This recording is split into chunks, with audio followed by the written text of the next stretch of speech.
Everyone's sitting so far away. Closer.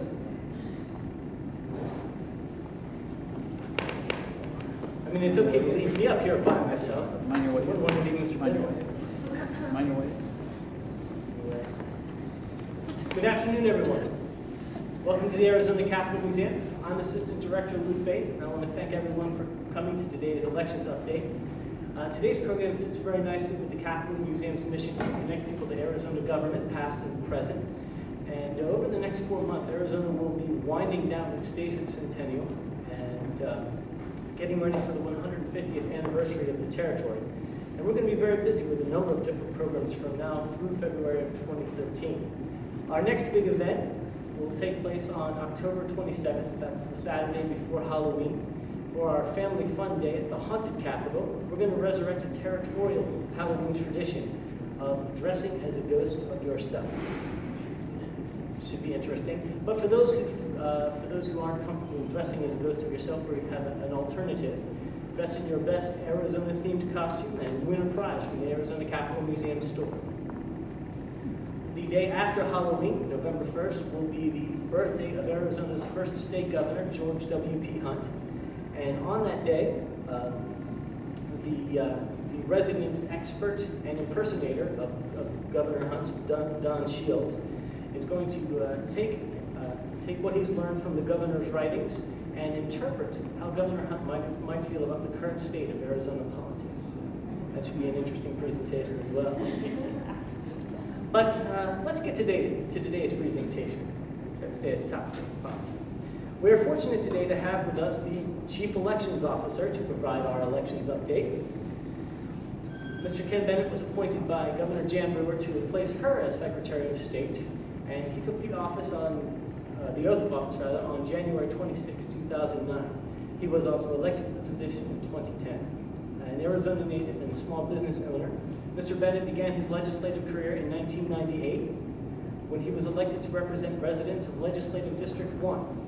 He served 4 terms in the state Senate from 1999 to 2007, and he served as Senate President his final 4 years before being term limited from office. Mr. Bennett is a recipient of the Polly Rosenbaum Award from the Arizona State Library Archives and Public Records in recognition for his support for the state library's mission to preserve Arizona history and provide access to state information and records. Prior to joining the legislature, Mr. Bennett was a member of the Arizona State Board of Education for 7 years, was president of the board in 1996 and 1998, and Mr. Bennett also served on the Arizona Charter Schools Board for 3 years and was a founding member of the Education Leaders Council in Washington, D.C. As we progress today through our discussion, I would like for people to take advantage of the microphone to ask and answer questions as Mr. Bennett brings up the different parts of the discussion. Ladies and gentlemen, Secretary Bennett. All right. Thank you, Luke. Thank you all for coming today. As you may have heard, there are going to be 9 propositions on the ballot, and this is really this kind of reminds us of one of the defining elements of how Arizona became a state. We desperately wanted to have an initiative and referendum process as part of our government where the people could pose ideas and have it voted on directly by the electorate. And then the election and recall of judges was another item that they wanted to be in the Constitution, and their demand for those items prolonged the denials from Washington. And so finally they hit upon the idea that they would take those out of the Constitution. They got it approved, and then as soon as they became a state, they put them back in at the very first statewide election that they called. So this whole idea of initiatives and referendums is an important part of our history. As you may know, there are 9 propositions on the ballot, and what's worked best in some of the other arenas where I've done this, I guess, is to go through each one and then invite questions from the audience if you have questions, so that you don't have to remember all your questions way back. So I will try to explain in an unbiased way as I can, and if some of my bias shows through, I apologize up front. Even though I'm the chief elections official, and we go to great lengths to make sure that the elections are conducted fairly and unbiasedly, I'm still a human being and I have my biases, so I'll keep as much of that from showing through, I hope. In case you may not know, there is a rationale to the numbering system of our propositions.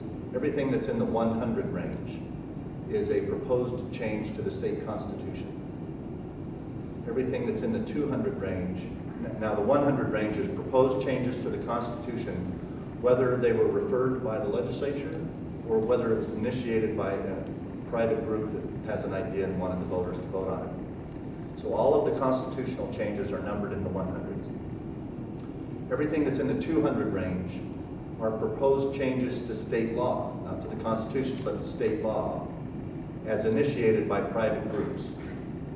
This year we don't have any in the 300 range, but when we do, those are proposed changes to state law referred by the legislature. And then most of us on our ballot will have something in the 400 range, which is usually the local initiatives or questions such as school bond issues, amendments, proposed amendments to city and county charters, or whatever it might be at the local level. So you'll usually see 4 types of numbers of propositions on your ballot. 100 are changes to the state constitution. 2 and 300 are changes to state law. We don't have any 300s this year. And then 400s are all your local initiatives and things. This year we have 9 ballot propositions. And there's something else we're doing new this year. And that is we're not reusing the same numbers that we used last 2 years ago. For most of the state's history, following that number system that I just went through, we would always every 2 years start with Proposition 100 for the 100s and 200 for the 200. And as you might imagine, we used a lot of those early numbers in the centennial range. And so every 2 years you usually have 100s and 101s and 102s and however many there were, and then 2 years later we're reusing the same numbers. Well, people still have bumper stickers on from 102 from 2 years ago and things like that. So we went to the legislature and they agreed that we will now be picking up where the number left off 2 years ago. And that's why we have a number beginning this year at 114, because 2 years ago we used 100 through 113. This year we'll use 114 through 121. 2 years and then we'll only go back and start reusing numbers when we hit 199 and have to go back to 100. So that's kind of a uniqueness this year. Okay, the first proposition is Proposition 114. Proposition 114 relates to victims of a crime being protected against being liable monetarily to the people who committed that crime against them and may have been injured in the process when they committed the crime, even if that was at the hand of the victim. As you may know, that seems kind of, we really have to put that in the Constitution? The Constitution, since statehood, has had a very strong statement that said there can be no limits on the liability, the monetary liability that a person might be responsible for if they injure or kill someone else, the death or injury of someone else because of their actions.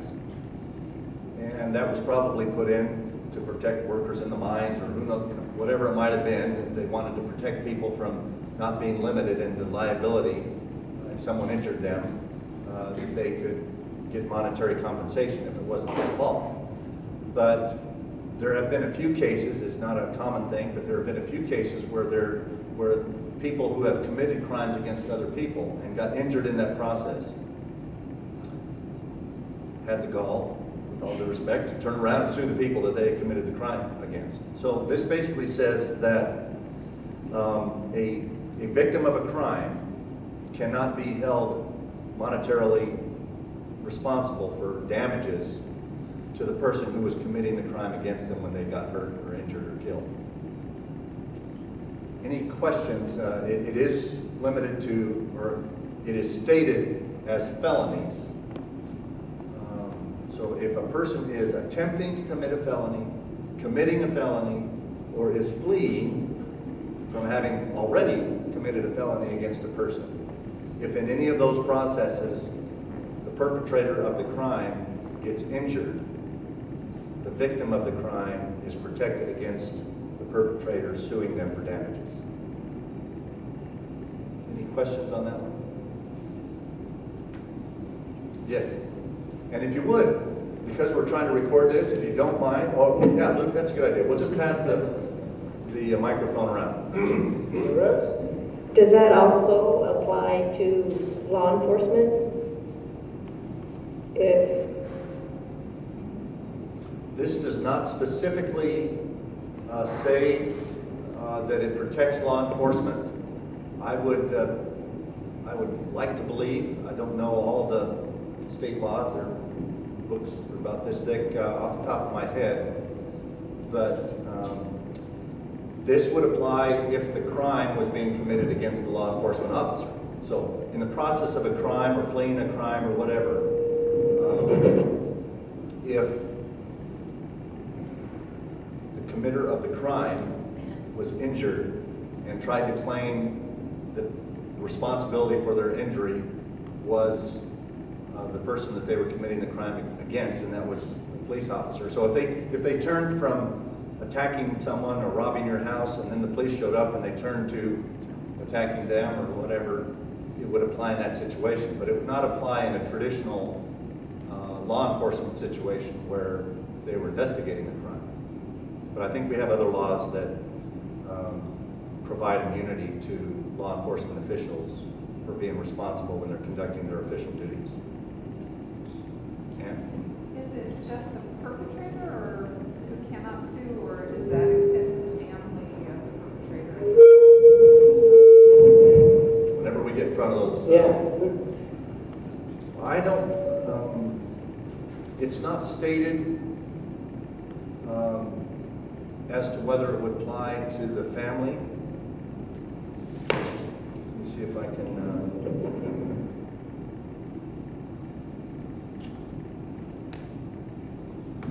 The current law, the current part of the Constitution says, no law shall be enacted in this state limiting the amount of damages to be recovered for causing the death or injury of any person. And it kind of stops there. The new language then would start saying, except that a crime victim is not subject to a claim for damages by a person who is harmed while the person is attempting to engaging in, or fleeing after having engaged in, or attempted to engage in conduct that is classified as a felony offense. So it's kind of silent as to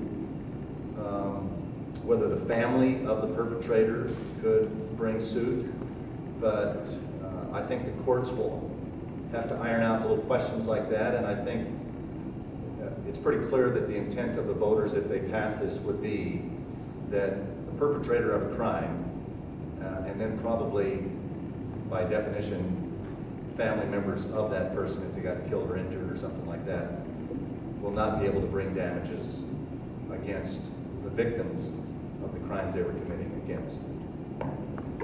Right.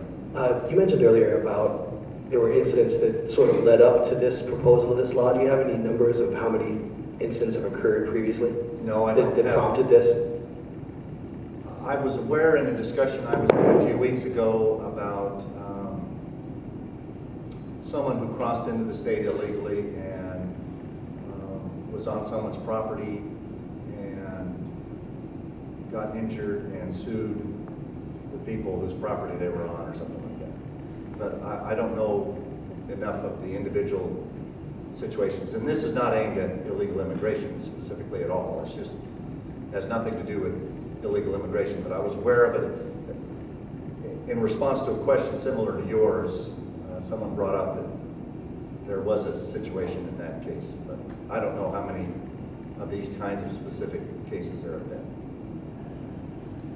Okay? All right, let's go on to Proposition 115. Proposition 115 has to do with how we select our judges. In the smaller counties, judges are selected by election.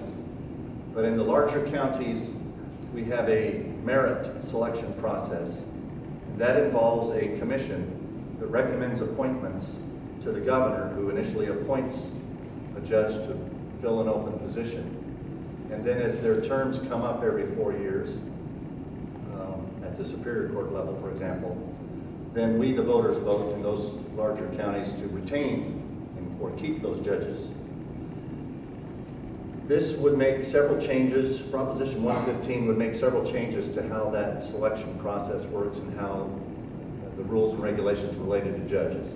First of all, it would increase the term for judges from 4 years in the case of Superior Court judges and 6 years in the case of appellate and Supreme Court justices to 8 years for all judges. It would also change the mandatory retirement age for judges from the current age of 70 to 75. It would also change the membership on this commission that I referred to, and instead of the state bar appointing 5 members on this commission, they would appoint 1, they would recommend 4 other names, but it would ultimately the governor who would appoint the members of this commission. And it has some changes in there about how many names the commission can recommend to the governor when there is an opening for a judge. Right now they recommend 3. The new language would allow up to 8. So it changes the kind of the membership of the commission that makes recommendations to the governor as to which judges could be appointed. Fourth, it would require all of the courts, the Supreme, the Appellate, and the Superior Court judges, to publish their cases online so that the general public can see what kind of rulings they're doing a little more easily. Fifth, it would require the Supreme Court to send a copy of the evaluation. It's called the judicial review that is done for judges that are appointed and then retained by the voters.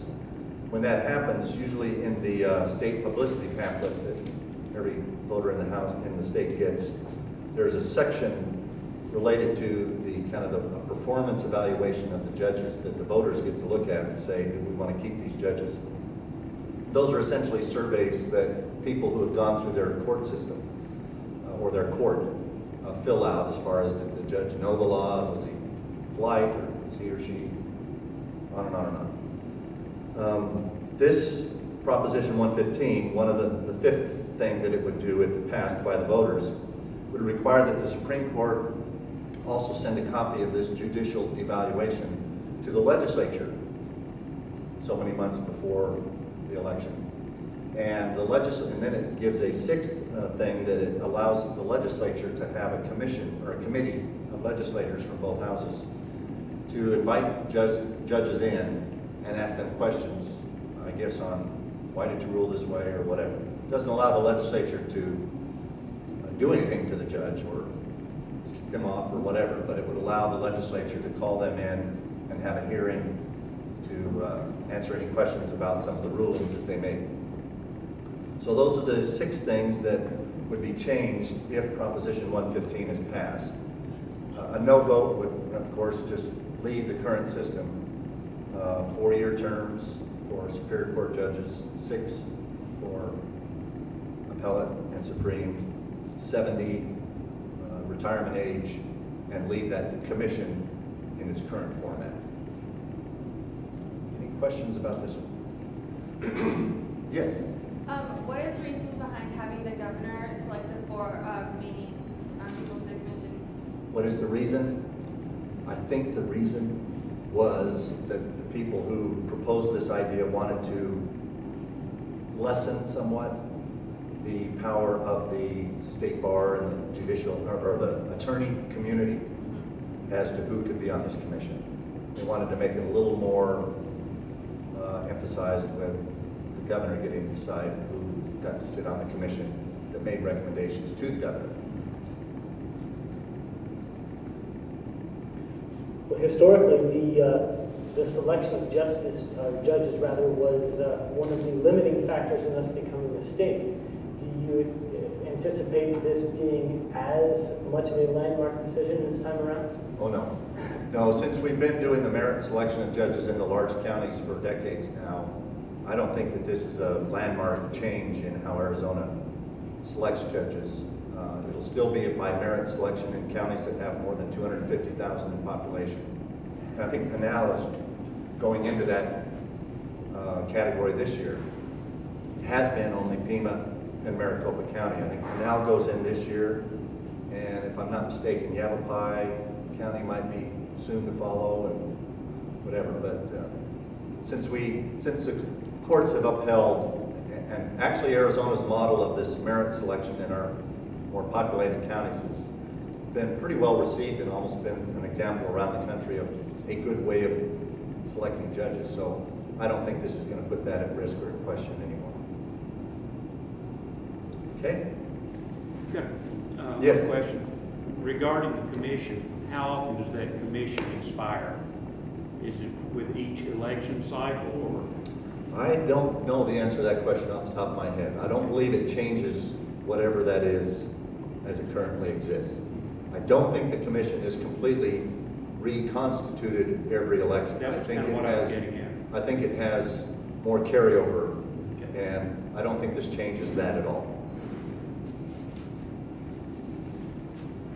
Okay, Proposition 116 relates to the taxes that businesses pay on their equipment that is used in the business. Most of us are familiar in paying property taxes on our homes and on our businesses. If you own and operate a business, you have to pay on the value of the land and the buildings of your home or your business.